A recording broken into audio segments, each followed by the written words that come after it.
He just wanted a quiet morning meal. That's all Elijah Trent had in mind. Some toast, eggs, and time to himself. But by 8:15 a.m., that plan was wrecked by two uniformed men who thought otherwise. It was a sluggish Monday in East Hollow, a quiet, forgotten corner of Maryland. The air was thick, sky overcast like wet chalk, and even the birds seemed too bored to chirp. On Delancey Street, sandwiched between a rundown pharmacy and a dusty bookshop, sat Benny's Grill, a small, no-frills diner where everyone knew your order but forgot your last name. Elijah was already in his booth, the third from the door, by the cracked window with the stubborn blinds. Same spot every week. His jacket, a sun-bleached navy surplus, looked older than most of the appliances inside, but it was neatly buttoned. His face was lined but calm, beard trimmed like he still had a reason to show respect to the mirror. "Hey, morning, Mr. Trent," called Marcy, the server working the morning shift. Mid-30s, raised by her grandmother, and sharper than most lawyers. "Morning," he said, voice low and even. "Got any of that cherry pie left?" Marcy grinned. "We don't roll that out until noon, but your usual's coming right up." Usual meant scrambled eggs, buttered grits, toast only if not burnt, and coffee, black and bitter. Behind the counter, Benny the owner glanced over his thick lenses. "That man's steadier than my rent checks," he muttered to Marcy. "Wish I had 10 more like him." To a stranger, Elijah might have looked like a man hanging by a thread. Worn boots, a folded coat instead of a suitcase, and no car in sight. But inside Benny's, he was a fixture. Quiet, yes, but trusted. Outside, traffic buzzed. A school bus rumbled by. No one noticed the black and white cruiser pulling into the lot. No lights, no siren. Just two cops stepping out like it was just another Tuesday. Maybe for them, it was. Officer Dalton, a tall, broad man with a badge he seemed too proud of, and his partner Greer, more compact, clipboard tucked under his arm, stepped inside. Marcy caught sight of them first. "Hey, officers. Same booth as always." They ignored her. Dalton's eyes scanned the room and landed on Elijah. "You a customer here?" he asked, already standing over the booth. Elijah didn't flinch. "I am. You buy anything?" Greer chimed in. "Breakfast's on the way. Coffee's here. Got proof of purchase?" Before Elijah could respond, Marcy cut in. "He's here every week.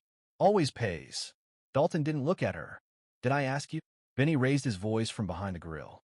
"Let be, Marcy." Elijah pulled out an old wallet, edges frayed, and slid out his veteran's ID. Dalton barely glanced at it before scoffing. It's what matters." Greer chuckled, like that answer was some kind of joke. "You got ID, but no address." "I don't have a house," Elijah said quietly. "But I've got a home. Right here." Things got tense. "You loiter often?" Greer asked, stepping in closer. "I eat. I leave. That's the routine." Dalton glanced at the counter. "He already ordered?" Marcy placed the plate gently. "Yes, sir. Paid in cash. Like always." Dalton rolled his eyes. Homeless guy taking up space. Classic. That's when Benny put down his spatula and walked around the counter. "You got a complaint, or just working out your attitude in public?" Greer flipped open his notepad. "Name?" Elijah gestured at the ID. "You got already." "I said say it." "Elijah Trent. Born March 5th, 1970. Dalton nodded at Greer, who walked out to check the system. Inside, the tension simmered.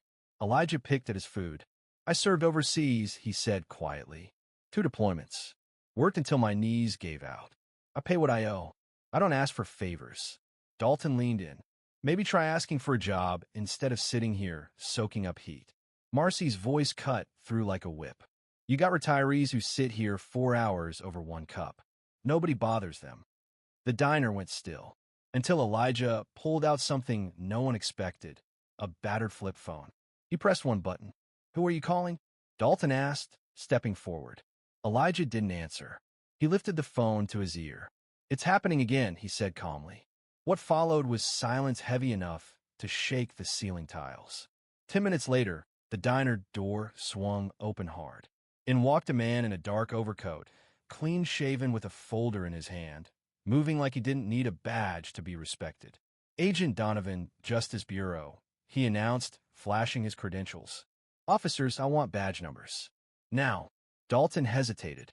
Greer stumbled back in through the door, holding a tablet. He checks out. Decorated vet. Bronze star. 2 tours.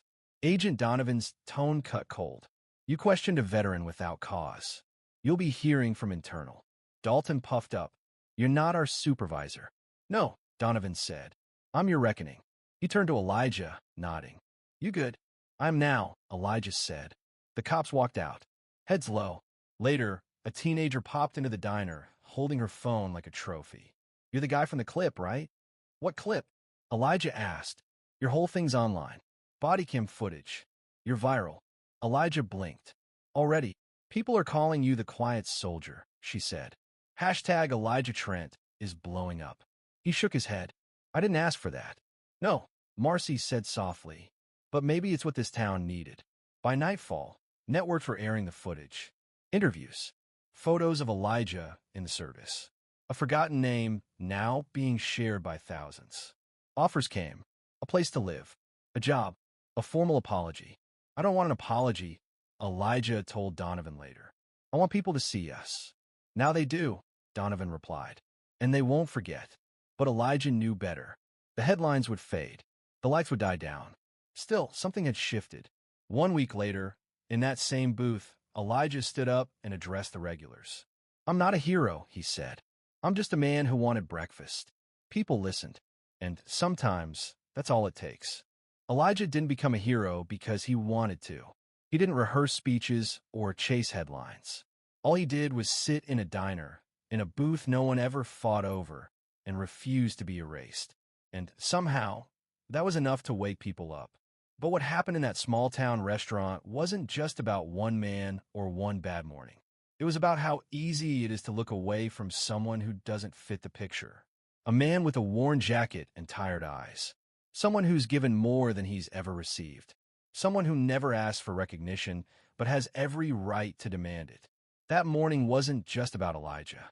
It was about every veteran who's come home to a world that doesn't know where to place them. Every person who's been told they don't belong because they're poor or quiet or don't have an address on file.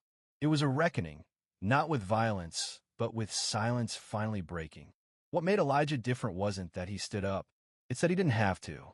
He stayed seated, calm, firm, and let others see the injustice for what it was. And when that phone call was made, one number, one phrase, it reminded everyone watching that power doesn't always come with a badge or a title. Sometimes it comes from surviving. In the days that followed, the headlines moved on, but something stuck.